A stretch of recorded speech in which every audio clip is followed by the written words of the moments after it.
All right, y'all. Mr. Laser here with McGuffey FFA again. Hope everyone's doing well. Before you start thinking, man, Mr. Laser probably doesn't change very often, he does every day, even shower. But I'm making all these videos in one day. I'm sure down the road I'll have videos at other times too, but I just didn't feel like changing my sweatshirt every time I made a video because I got a lot of videos to make. That being said, I hope you're staying safe, healthy. If you need anything, let me know. At the end of this video, which I forgot to say on the last one, put your name, a comment about it, what you did today, and if you have any suggestions. So, I'm sitting down right now. My chair, I'll show you. That's my garage work chair. I just felt like sitting down for this one. So today what I'm going to talk to you about is chainsaws. And firewood cutting equipment, some do's and don'ts. Again, this is not an operation video. This is not telling you to go out and use this equipment. What this is doing is informing you on it. Always get proper training. Don't operate something you don't know how. Especially chainsaw, because people get hurt all the time with chainsaws. You can cut your leg off. Literally cut it off, cut a femoral artery, cut any kind of artery, come back, chain will hit you in the head, kill you. It's a deadly piece of equipment. Now, if you know how to operate it and use it correctly, and you follow your, you know what's around you, your surroundings, it still can be dangerous, but it can be operated fairly safely. Again, not a video to teach you how to use it. So I'm not certifying you in any way. That being said, we'll go ahead and get started. So, number one, I'm a STIHL guy.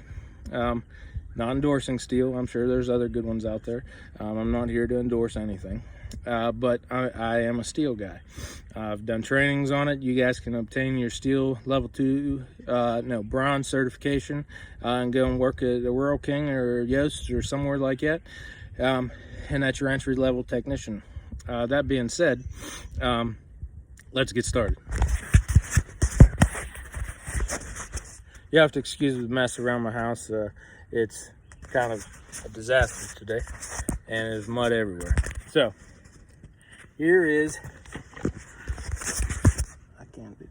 my chainsaw. I got a maul, I got mixed gas, I got bar oil, and I've got a big can of gas there to kind of tell you guys something. So let's start with the mixed gas. Right here. It says green weed whacker. Okay? In other words, that's for a mixed gas engine. What that means is you mix oil with your gasoline. This is for 2 strokes. And it protects the engine, it oils it up and runs it. You never want to run straight gas in a 2-stroke. You do, you're going to be getting a new 2-stroke. Or chainsaw or whatever. Okay? This is gas. Big gas can. I keep all my gas in a big gas can. Want to know why?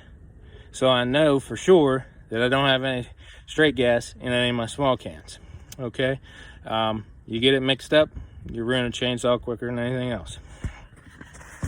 This right here, bar and chain lubricant. It's oil. Some people use old motor oil in their chainsaws. I don't recommend that. There's gunk and stuff that are in those and can screw up your bar and chain. The maul, really important. I take it with me everywhere. I split wood with a maul. Again, we talked about implements. One of the next implements I'm going to be getting is a log splitter because, well, I don't want to split wood with a maul forever. So I'm going to go ahead and show you my STIHL chainsaw. It's got a 16-inch bar. Do you need bigger? Some people say you do. Some people say you don't. I don't need one bigger. I cut pretty big trees.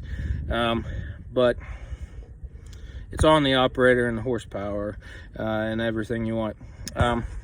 CCs, I should say, not horsepower. Also, get you a case.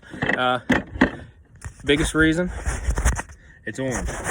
Okay, so if you're operating your tractor, which I always have my tractor with me when I'm splitting wood, it's a lot easier to see than just the chainsaw, so less likelihood of running it over. People do that all the time and have to buy new chainsaws.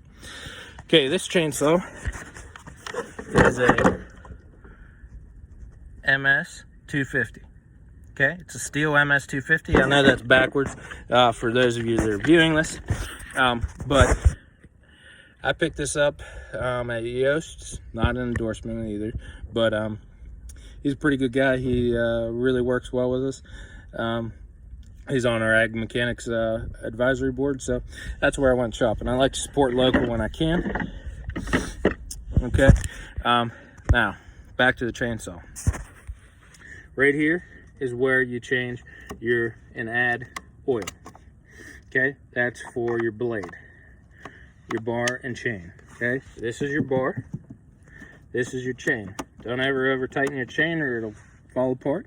You don't want it too loose either, or it'll come off. Over here, mixed gas. Slide, turn, put it in, put it back out. You start it with the pull cord, okay, and there's a brake on this.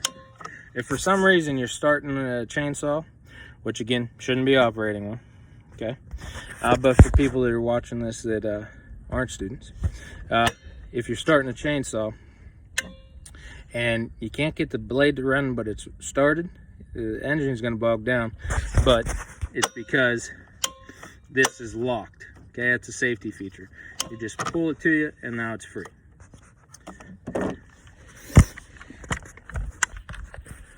All right, now the back, the fun part. This is your trigger. Can't squeeze the trigger unless you pull the top. Okay, that's another safety feature right here. Can't pull it, squeeze. Now I can pull it.